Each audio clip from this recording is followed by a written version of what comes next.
mariée, ce ne serait pas moi qui se ferait prier. Et loin qu'un pareil lui me donnât de la peine, croyez que j'en dirais bien vite une douzaine. Le précepteur qui fait répéter la leçon à votre jeune frère a fort bonne raison. Lorsque nous discourons des choses de la terre, il dit que la femelle est ainsi que le lierre, qui croit pourtant que l'arbre se tient bien serré et ne profite point si l'on est séparé. Il n'y a rien de plus vrai, ma très chère maîtresse, et je l'éprouve en moi, chétive pécheresse. Le bon Dieu fasse paix à mon pauvre Martin.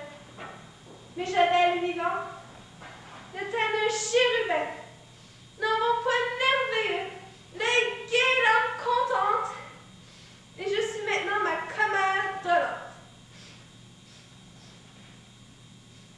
Pendant cet heureux temps passé comme un éclair, je me couchais sans feu dans le fort de l'hiver.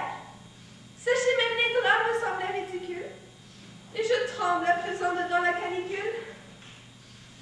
Enfin, il n'est rien tel, madame, croyez-moi, que d'avoir un mari, la nuit, auprès de soi.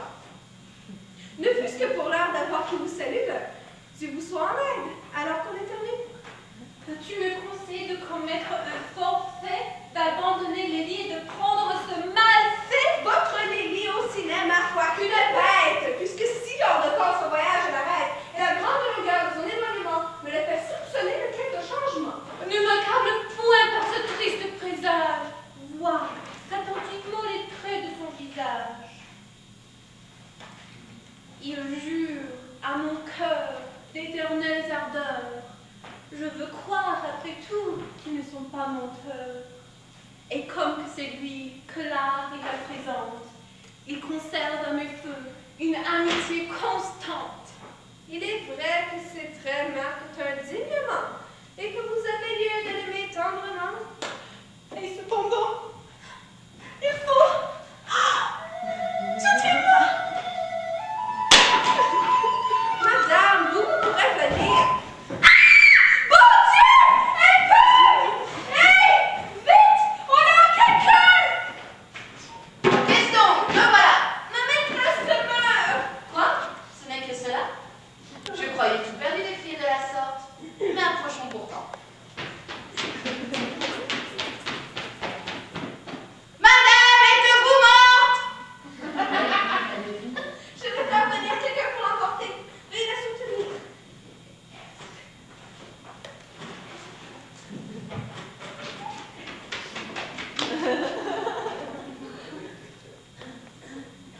Elle est froide partout, et je ne sais qu'en dire.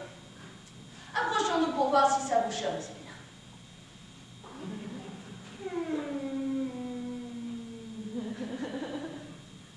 Ma foi, je ne sais pas, mais j'y trouve encore moi quelques signes de vie. Oh! Qu'est-ce que je vois? Mon mari dans ses bras! Je m'en vais descendre.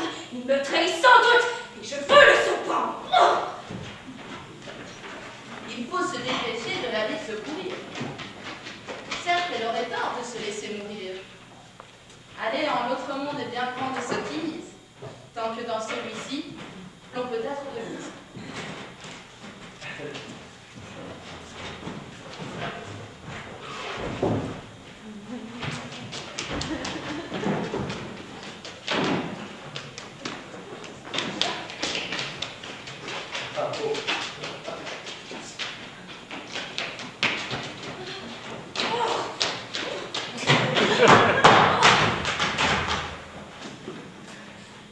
C'est subitement éloigné de ces lieux et ça fait à tromper mon désir curieux. Et de sa trahison, je ne suis plus en doute. Et le peu que j'ai vu me la découvre toute. Je ne m'étonne plus de l'étrange froideur dont je le vois répondre à ma petite ardeur. Elle réserve l'ingrâce et caresseuse à d'autres et nourrit leur plaisir par le jeûne des nôtres. Voilà de nos maris le procédé commun. Ce qui leur est permis leur devient important. Dans le commencement, oh, Ce sont toutes merveilles. Ils témoignent pour nous des ardeurs pareilles. Mais les traîtres bientôt se lassent de nos feux et portent autre part ce qui doit chez eux. Oh, que j'ai de dépit que la loi n'autorise à changer de mari comme on fait de chemise. Cela serait comment aider les gens tels ici, qui, comme moi, la foi le voudrait bien aussi. Quel est ce bijou que le sort me présente? Les mains en est fort beau, la gravure charmante.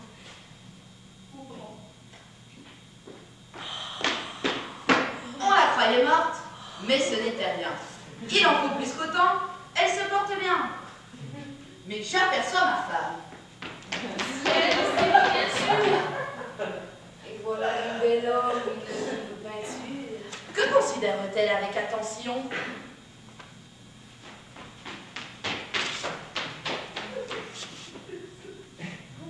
Ce portrait, mon honneur, ne nous dit rien de bon. D'un fort vilain soupçon, je me sens l'âme émue. Jamais rien de plus beau ne s'offrit à ma vue.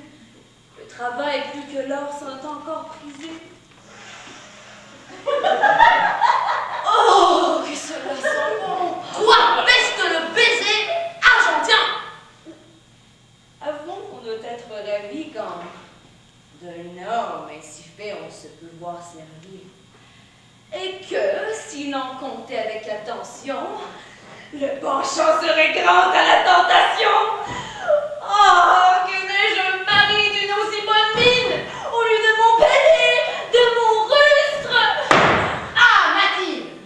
Oh. Nous vous y surprenons, en faute contre nous, et diffamant l'honneur de votre cher époux.